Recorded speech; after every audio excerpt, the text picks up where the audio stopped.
Salam pemirsa, berjumpa lagi bersama saya dalam pembahasan buku Bersama Tuhan di Waktu Fajar. Buku ini dituliskan oleh Nyonya Ellen G. White. Buku ini menceritakan dengan doa dan bimbingan darinya, kita dapat diyakinkan bahwa pada hari yang mulia itu, ketika Yesus datang untuk mengklaim miliknya, bahwa kita akan menunggunya di sana dengan tangan terbuka dan disambut kehadiratnya yang kekal. Inilah janji indah Kristus bagi masing-masing kita. Janji yang pastinya dia akan tepati. Oleh sebab itu pada saat kita berada di dunia, kesempatan demi kesempatan yang sudah diberikan bagi kita dapat pergunakan dengan sebaik-baiknya. Ya, biarlah kita juga terus memancarkan akan kasih Kristus menjadi berkat bagi sesama kita. Pada saat ini saya mengundang akan seluruh anggota keluarga dan saudara-saudara semua. Kita akan berkumpul bersama-sama. Kita akan mempelajari nasihat firman Tuhan pada saat ini. Dan biarlah rencana-rencana indah Tuhan itu akan menjadi bagian masing-masing kita. Kita akan masuk ke dalam judulnya, yaitu penurutan. Ayatnya terdapat di dalam Mazmur 119 ayat 33. Perlihatkanlah kepadaku ya Tuhan, petunjuk ketetapan-ketetapanmu. Aku hendak memegangnya sampai saat terakhir. Ya. Tuhan telah memberitahukan kehendaknya, dan adalah bodoh bagi manusia untuk meragukan sesuatu yang telah keluar dari bibirnya. Sesudah akal budi yang tak terhingga berkata, tidak akan ada pertanyaan yang diragu-ragukan untuk diselesaikan. Tidak akan ada kemungkinan yang diragu-ragukan baginya untuk diatur. Semua yang dituntut daripadanya ialah persetujuan yang terus terang dan sungguh-sungguh akan kemauan Tuhan yang dinyatakan. Penurutan adalah perintah yang tertinggi dari pertimbangan yang sehat, sama seperti dalam kata hati. Alfa dan Omega jilid 7 halaman 428. Ya, jadi penurutan ini sangat penting bagi kita, apalagi pada saat kita berada di dunia ini. Penurutan akan firman Tuhan itu, sehingga itu akan membawa kita hari demi hari akan menjadi lebih baik lagi. Ya, tidak akan ada pertanyaan yang diragu-ragukan untuk diselesaikan. Tidak akan ada kemungkinan yang diragu-ragukannya baginya untuk diatur.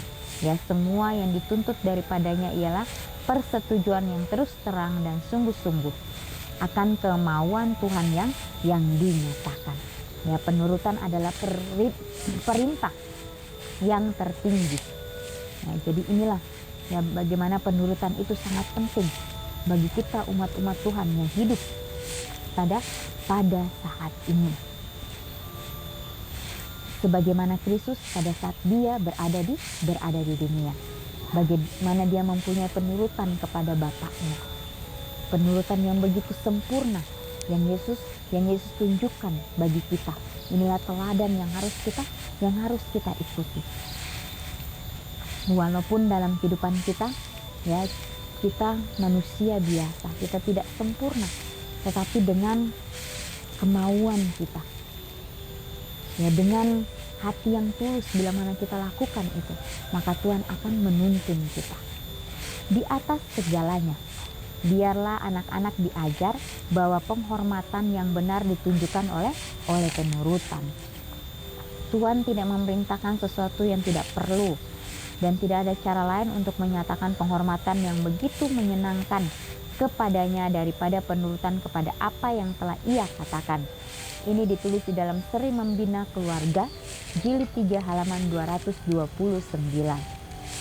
Nah, jadi betapa pentingnya ya di dalam keluarga kita pun sekalipun, ya di lingkungan keluarga kita, ya bagaimana kita mau ya mendengarkan satu dengan yang lain, bagaimana kita mau untuk mendukung satu dengan yang lain, ya memberikan akan semangat, ya memberikan akan rasa damai itu, ya sehingga kita tahu bahwa keluarga kita inilah adalah surga kecil di atas dunia.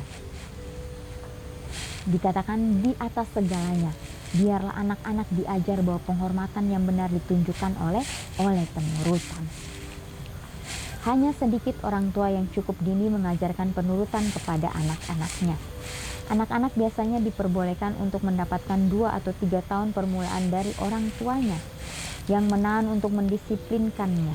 Orang tua berpikir terlalu muda untuk belajar menurut.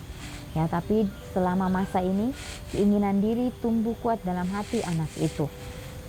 Ya, dan setiap hari semakin mempersulit tugas orang tua untuk mendapatkan kendali.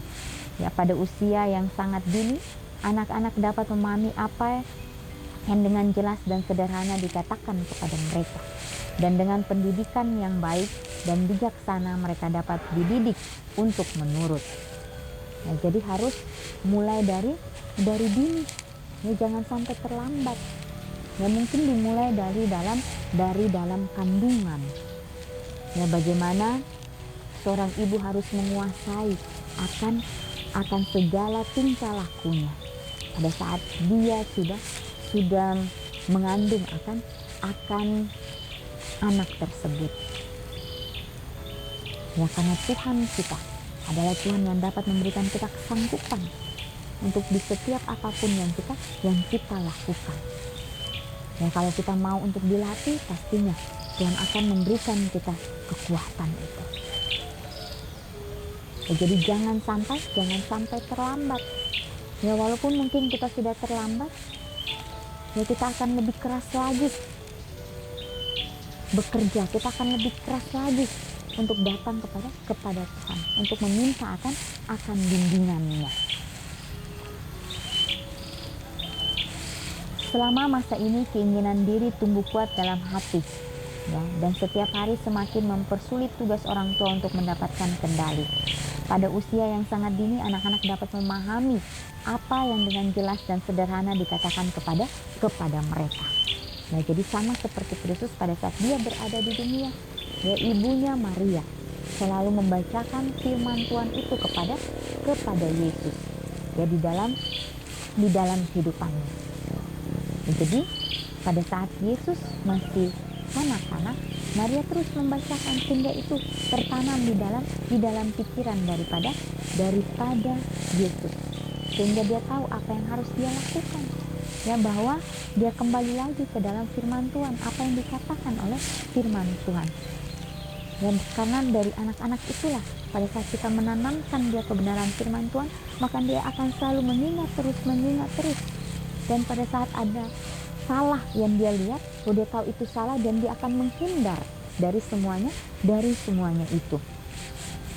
Jika orang muda dapat melihat bahwa kepatuhan pada hukum dan peraturan lembaga kita, mereka hanya berbuat hal-hal yang memperbaiki kedudukan di tengah masyarakat, meninggikan karakter, memuliakan pikiran, menambah kebahagiaan, maka mereka tidak akan berontak menentang aturan dan tuntutan yang benar atau terlibat dalam menciptakan kecurigaan dan praduga buruk terhadap lembaga-lembaga.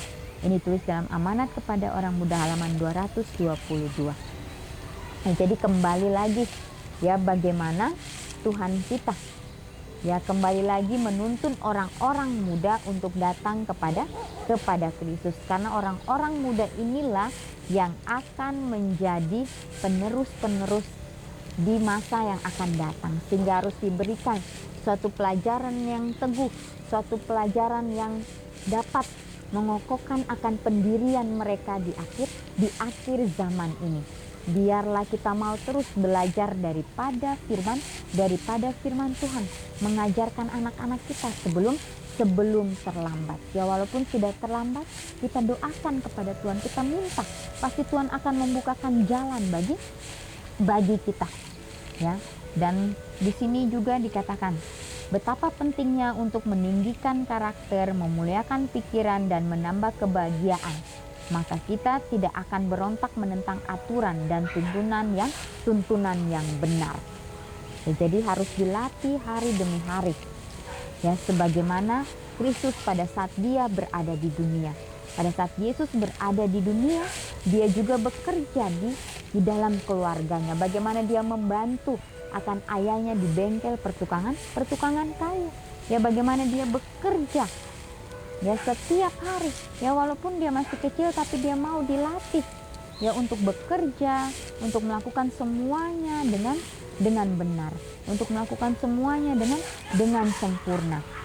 Ya karena penurutan itu sangat penting. Ya biarlah kita sebagai umat-umat Tuhan, ya biarlah kita mau menuruti akan perintah Tuhan di dalam kehidupan kita. Sehingga apapun yang kita lakukan, biarlah kita terus mengandalkan akan Tuhan kita. Dari sini dikatakan hanya sedikit orang tua yang cukup dini mengajarkan penurutan kepada anak-anaknya. Ya, jadi firman Tuhan mengatakan bahwa memang benar. Ya, di detik-detik kedatangan Tuhan ini, orang-orang sudah sangat mementingkan akan diri mereka sendiri.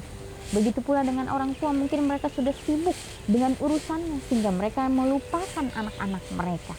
Tapi kembali lagi firman Tuhan yang menjelaskan ya bahwa betapa pentingnya untuk kembali lagi ke dalam keluarga.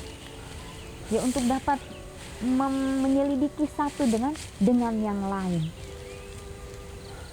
Ya untuk sama-sama berdoa, sama-sama merangkul satu dengan yang lain untuk terus memandang kepada Kristus. Ya. Di sini juga dikatakan di atas segalanya biarlah anak-anak diajar bahwa penghormatan yang benar ditunjukkan oleh penurutan. Tuhan tidak memerintahkan sesuatu yang tidak perlu, ya, dan tidak ada cara lain untuk menyatakan penghormatan yang begitu menyenangkan kepadanya daripada penurutan kepada apa yang telah Yesus katakan. Jadi biarlah kita mau terus mempelajari firman Tuhan, walaupun mungkin kita akan tertatih-tatih, mungkin akan banyak ya kesulitan yang kita hadapi, tapi kita harus yakin bahwa Tuhan akan selalu menuntun kita. Ya kita juga tahu pada saat Yesus berada di dunia ini banyak orang-orang yang menolaknya, tapi dia terus maju. Ya, Yesus terus memandang kepada Bapaknya karena dia tahu dia melakukan ini bukan untuk siapa-siapa, dia melakukan ini hanya untuk Tuhan. Dia sudah membuat begitu banyak mujizat. Dia sudah begitu banyak menghibur orang-orang yang di dalam kesedihan mereka. Dimanapun Yesus berada, dia selalu menciptakan akan roh kedamaian itu. Ya, sehingga orang-orang lain pada saat melihat Yesus dengan kesederhanaannya, mereka merasakan akan kasih-Nya. Ya biarlah kita juga mau belajar daripada Kristus setiap harinya. Ya, jadi ini adalah hal yang sungguh luar biasa. Kembali lagi memberikan kita suatu pelajaran mengenai penurutan ini. Ya tadi ditekankan kembali kepada orang-orang muda. Ya kalau kita sudah mengenal akan kebenaran firman Tuhan, biarlah kita terus di dalam ketetapan itu, di dalam prinsip itu. Ya jangan pernah kita takut, jangan pernah kita ragu, jangan pernah kita khawatir untuk berbeda dari dunia, karena itu sifatnya hanya sementara. Biarlah kita mau ya terus berdiri di atas prinsip kebenaran Tuhan. Dikatakan sini, tetapi selama masa ini keinginan diri tumbuh kuat dalam hati anak-anak, dan setiap hari semakin persulit tugas orang tua untuk mendapatkan kendali. Ya pada usia yang sangat dini, anak-anak dapat memahami apa yang dengan jelas dan sederhana dikatakan kepada mereka. Ya, jadi kembali lagi dengan tingkah laku atau kata-kata yang sederhana dapat memberikan pemahaman kepada setiap anak-anak kita, sehingga mereka juga dapat mengerti ya akan pengorbanan Kristus di atas kayu salib. Walaupun dalam masa pertumbuhan anak-anak itu akan kita lihat ya mereka akan bertumbuh sesuai dengan usia mereka, dan pasti ada hal-hal yang akan mereka lakukan. Itu adalah hal yang biasa, adalah hal yang lumrah. Tapi bagaimana kita dapat memberikan mereka arahan supaya mereka tahu, ya, supaya mereka dapat mengenal akan ajaran daripada nasihat firman Tuhan ini.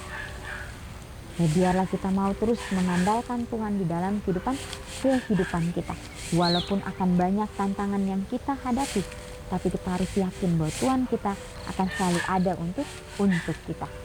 Ya, biarlah nasihat ini akan kembali menguatkan kita, akan memberikan kita kembali semangat yang baru, Biarlah hari ini kita boleh mengambil komitmen kita masing-masing untuk terus mengandalkan Tuhan kita, untuk terus mau belajar darinya, dan untuk dapat menyisihkan waktu kita, menyisihkan waktu pribadi kita untuk berbicara kepada Tuhan, untuk menyampaikan setiap keluh kesah kita, ya, untuk menyampaikan setiap beban-beban kita, sehingga Dia akan memberikan keringanan itu di dalam kehidupan kita. Biarlah contoh Kristus, teladan Kristus itu akan menjadi bagian kita, ya pemirsa. Inilah nasihat firman Tuhan pada saat ini. Kita akan berjumpa lagi di kesempatan yang berikutnya, dan Tuhan memberkati.